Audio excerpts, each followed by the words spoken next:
Your Eminence, thank you so much for having us here today. I know these are very historic days we are going through, very difficult days, and I really thank you for your time to have a very honest conversation and give out what you told me before, the truth. Please accept, Dimitris, my heartfelt gratitude for this opportunity, because I believe that your mission is a very noble mission to bring awareness. It's not self-centered, but rather it's for the benefit of people who are living in different parts of the world. And I'm sure that with all our differences, we have so many common things as the residents of this most beautiful globe, which is our common home. Yeah, thank you. Absolutely. Thank you very much. And let's start, first of all, by talking about the diaspora, the Armenian diaspora. How many Armenians are here in New York, and how strong is this community in the United States? In New York and New Jersey metro area, roughly we have 100 and 150,000 Armenians, and across the country, the number is estimated between 1.2, between 1.5 million. Since the turn of the 20th century, Armenians have been one of the positive ingredients of this community in blessed country of United States. And as in other countries, always they are contributors for positive things, values, as well as good things for the advantage of mankind. And allow me to say that these values are the values, the Armenian values that we experienced back in Greece. And because we have also a very big Armenian community back in Greece, it's a culture that blended perfectly with the Greek culture. And that's why we lived together all these years, either back in Armenia, because there are many Greeks, or in Greece, where there are many Armenians, peacefully and always working together. And I think there are many common things in these cultures, and I'm happy to hear that. Regarding what is taking place today in Artsakh, what's the situation back? You will notice that I will keep saying Artsakh than saying Nagorno-Karabakh. I understand that this is the historical term, and this is how I would like to use it. And people need to understand that it's Artsakh, of course, and Nagorno-Karabakh for the rest of the people.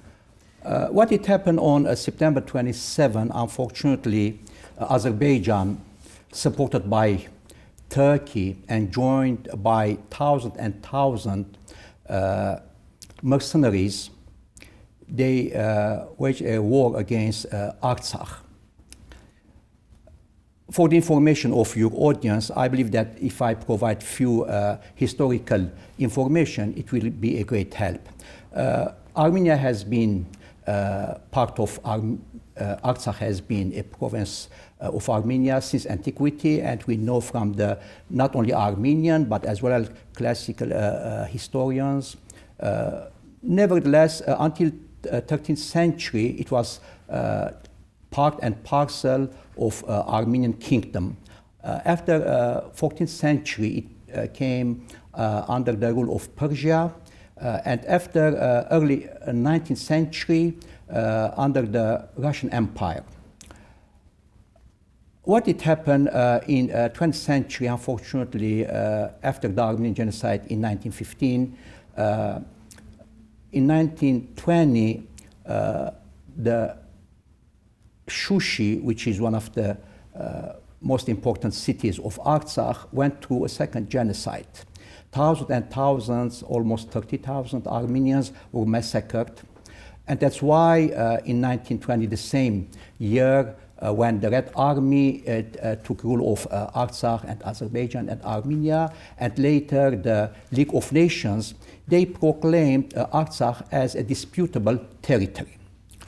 Unfortunately, on July 5, 1921, by the pressure of Stalin, it was annexed to Azerbaijan, and that's how started the history. which is very sad because a hidden agenda was gone through 70 years, very systematic steps of closing the churches, the schools, eliminating Armenian language, and it was in 1991, before the fall of the Soviet Union, by the right of self-determinations, the people of Artsakh, they proclaimed their independence. And since then, we know that how 1994, there was the first war, and then in 2016, and now here we are, 2020. So can we say that there was an attempt to de-Armenize Artsakh from all the policies that were followed with the churches and with against the Armenians? Can we say that some people tried to keep Armenia out of Artsakh, of the culture of the people there? Definitely, yes, because the facts, we don't need to make any comment, but the facts already, they speak of themselves. Yeah, it's very clear. Excellent. Regarding the situation now in Artsakh, as you said, the historical reality is there, and I think we can all understand what is taking place. What is happening now? I mean, after the end of September, we saw something that, for us, the outsiders, seems to be a really bad situation. My question is it similar to the previous wars, or does this time seem to be worse? This time definitely is different and is worse because those who read the signs, it's very clear that they are aimed toward a second genocide. And all the official declarations, both from the authorities of Turkey and Azerbaijan, it's not only a matter of territory, but to finish up their,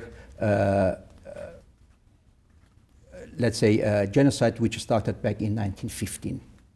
So we can say that it's not only about the specific area, but there is an attempt to, because Erdogan already said it, yes, to complete what they started back in 1915. Yes. This is very strong. Instead of regretting, we see that how, unfortunately, denialism is continued.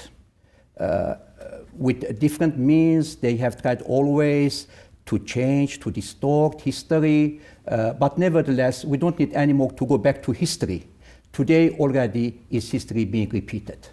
And I think this is the problem always. We don't learn the lesson from history, and history repeats. Yes. And in my opinion, and I would like a statement on that, we've seen the struggle for the recognition of the genocide of the Armenians.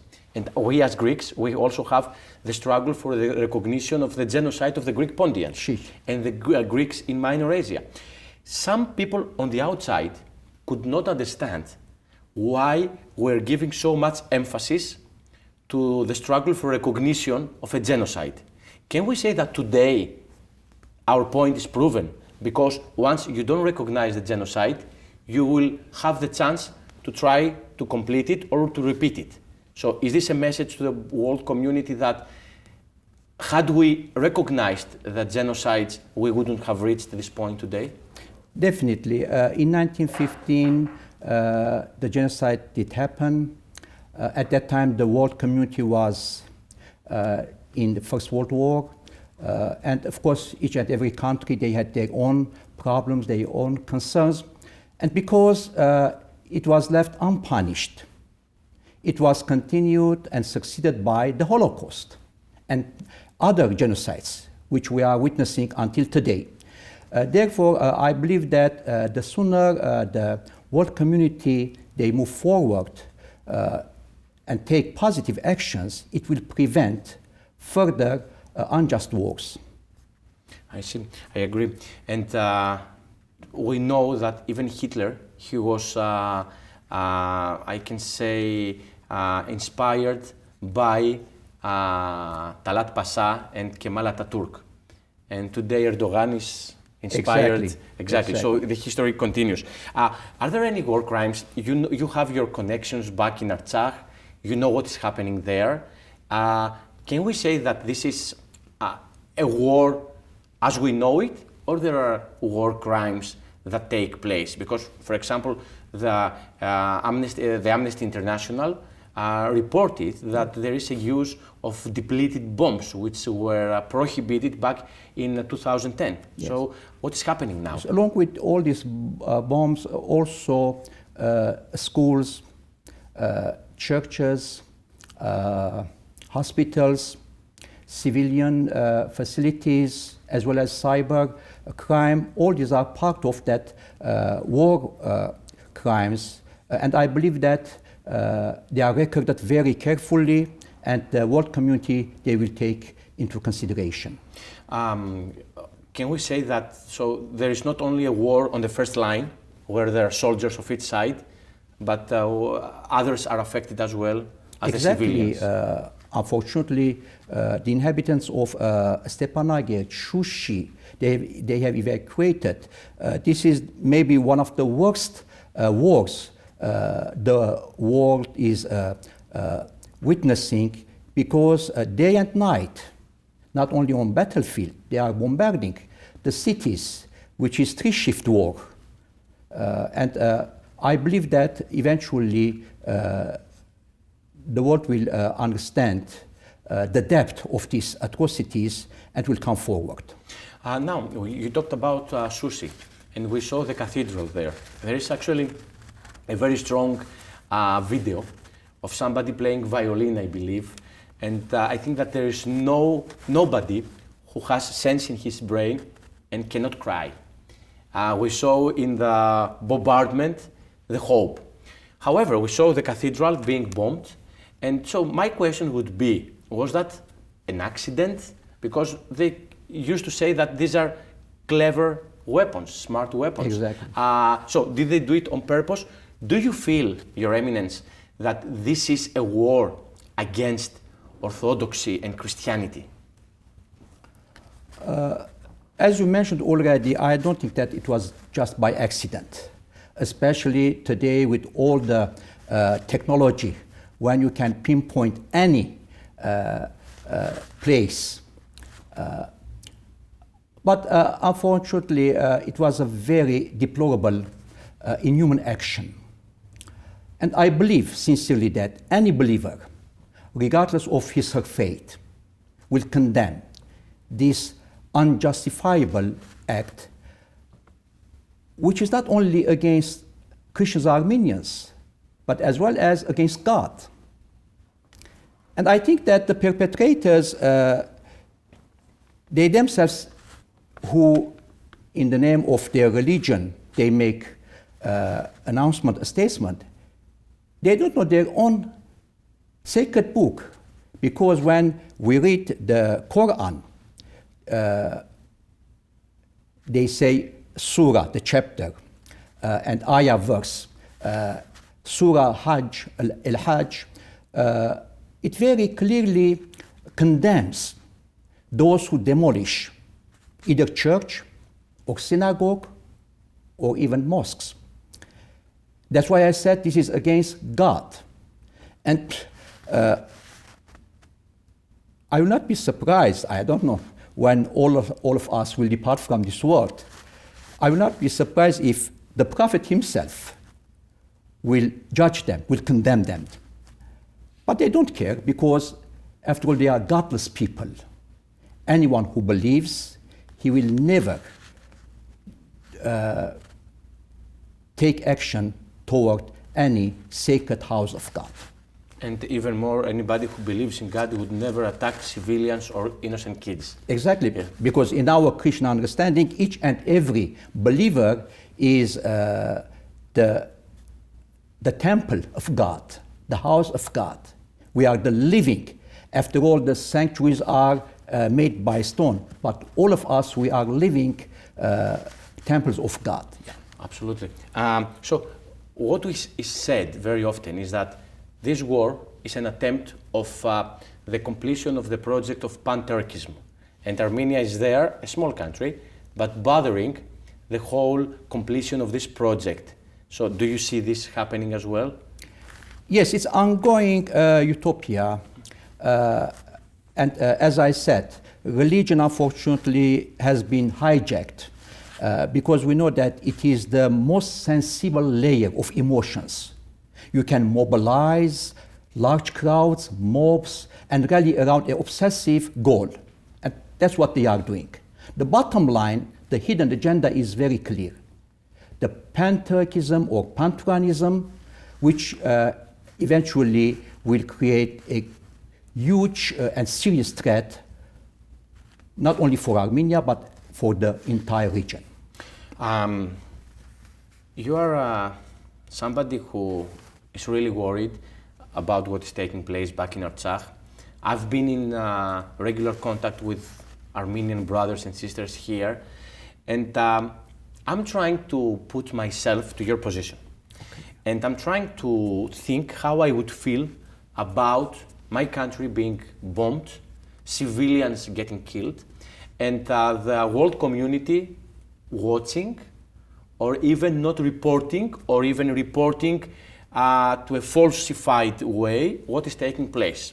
So we see this war is of 3 million Armenians against the 10 millions of Azeris and the 80 millions of Turkish, plus the ISIS fighters. As an Armenian, how do you feel when you see the world community not getting in between, not reacting, not worrying? What are your feelings? Of course, I respect each and every country's or people's approach. After all, they have their own priorities, they have their own concerns.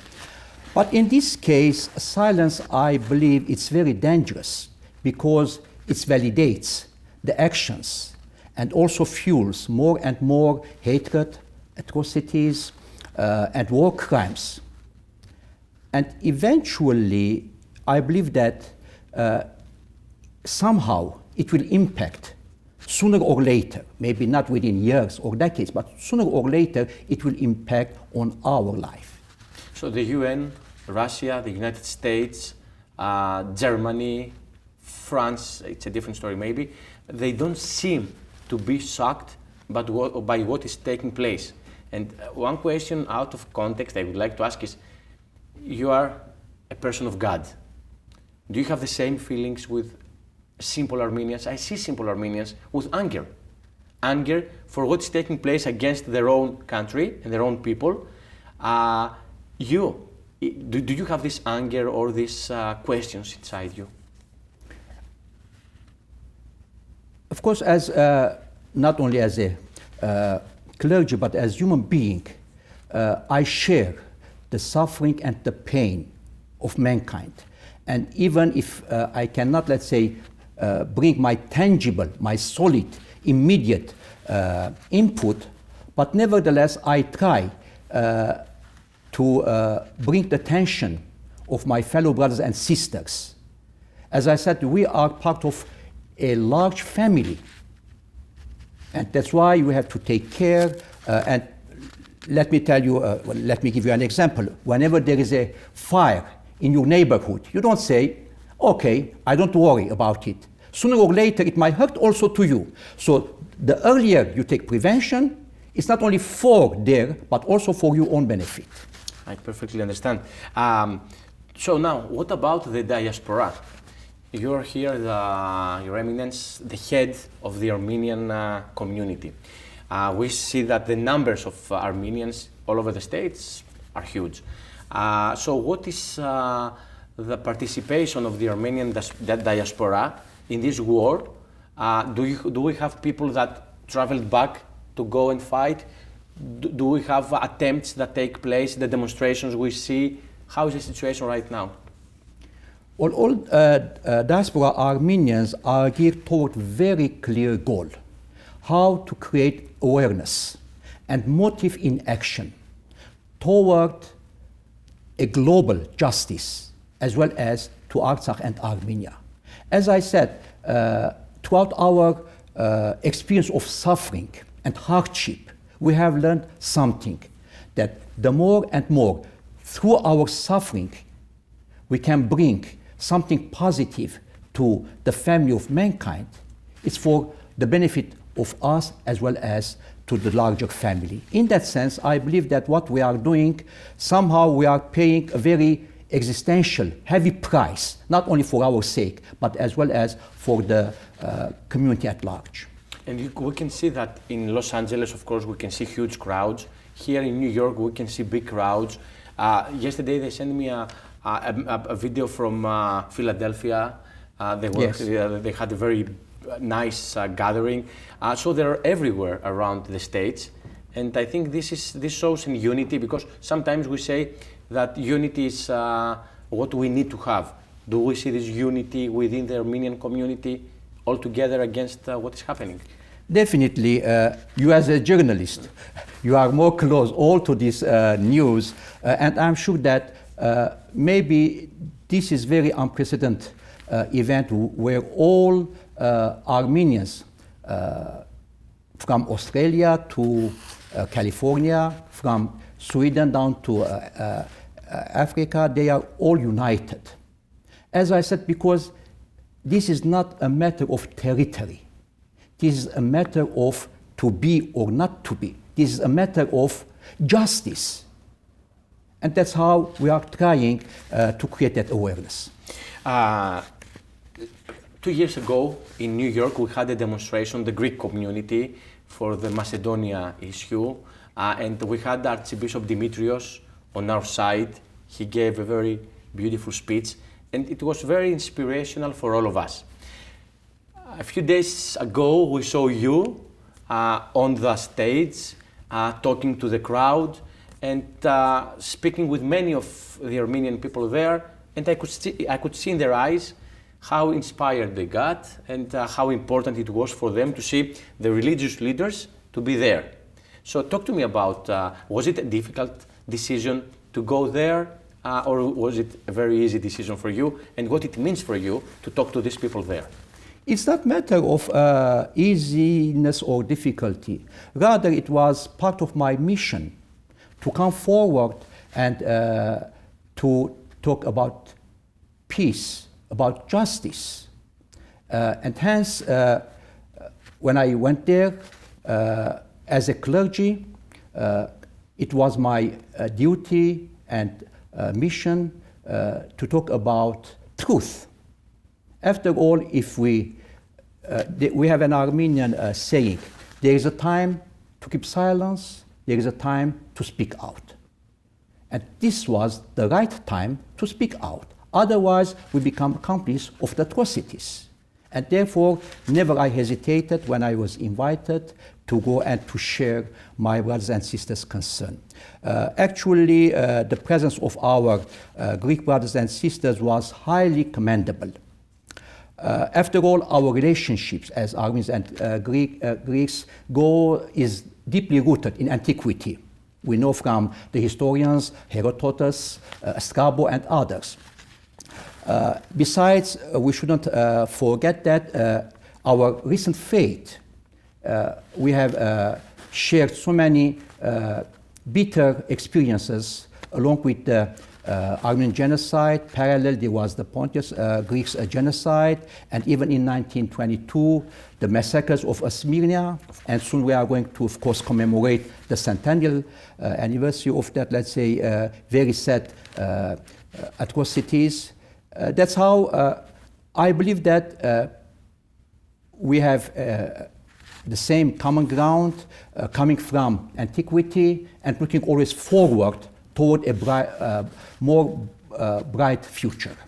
And I believe that it was really encouraging having the Greek flags there, or having, there were some banners with Greek and Armenian flag, so that says a lot that we have more things in common, the two people, the Greeks and the Armenians. Sure, definitely. I have been actually in Greece back in 1973, right after my ordination, when I offered our Armenian Christmas Mass in Athens, Greece.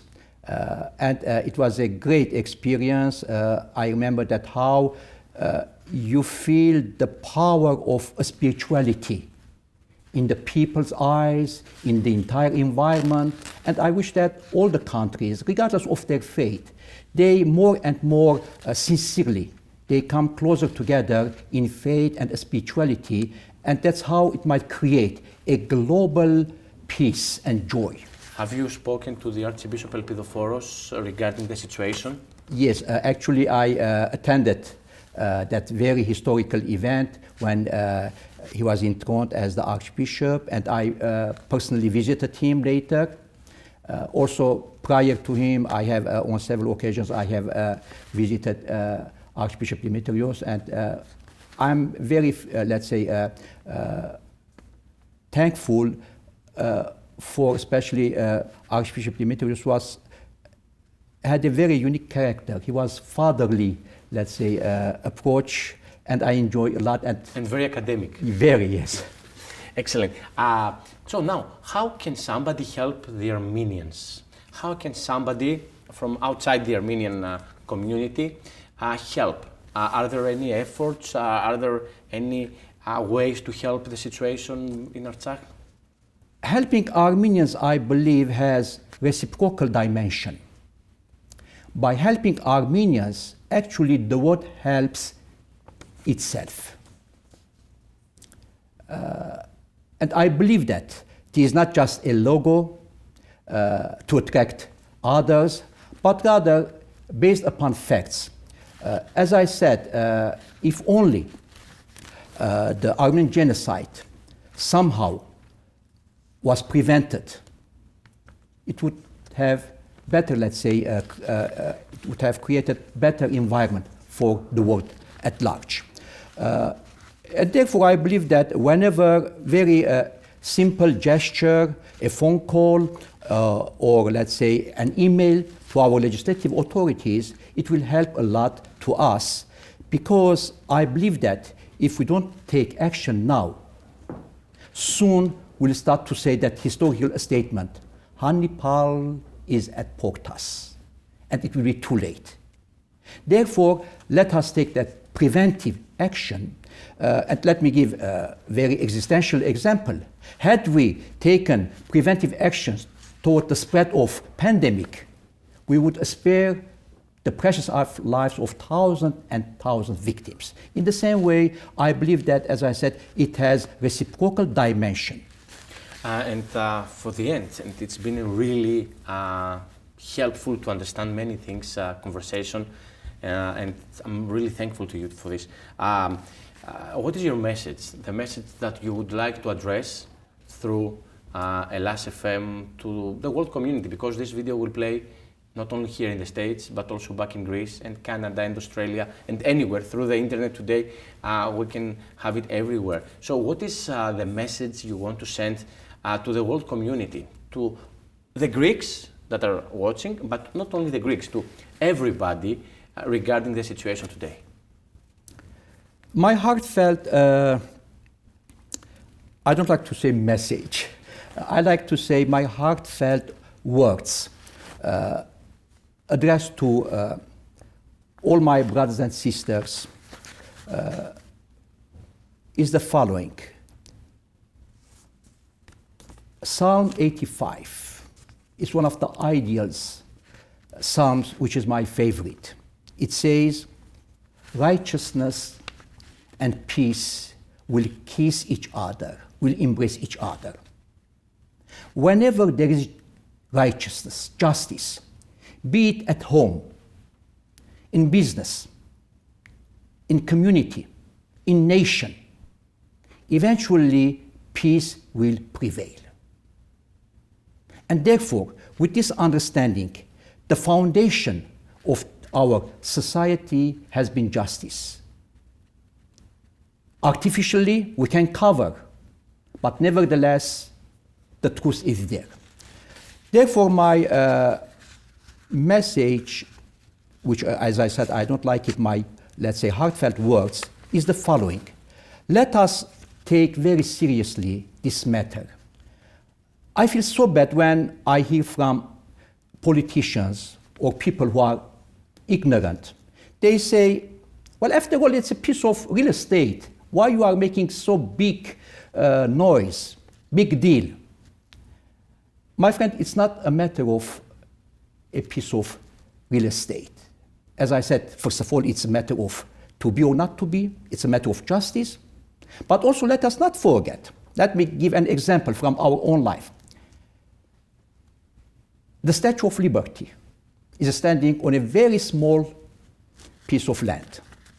And you know that over last century, there was a dispute between New Jersey state and New York state, to whom it belongs. Well, can you imagine what makes difference that small piece of land? But still, it's a matter of justice, righteousness, and which eventually came the verdict, there was a peace. In the same way, I wish that all of us, with this understanding, as the cooperators of our Creator, as much as possible, let us always work toward creating light, which eventually will bring forth life, order, understanding, cooperation, peace, and prosperity.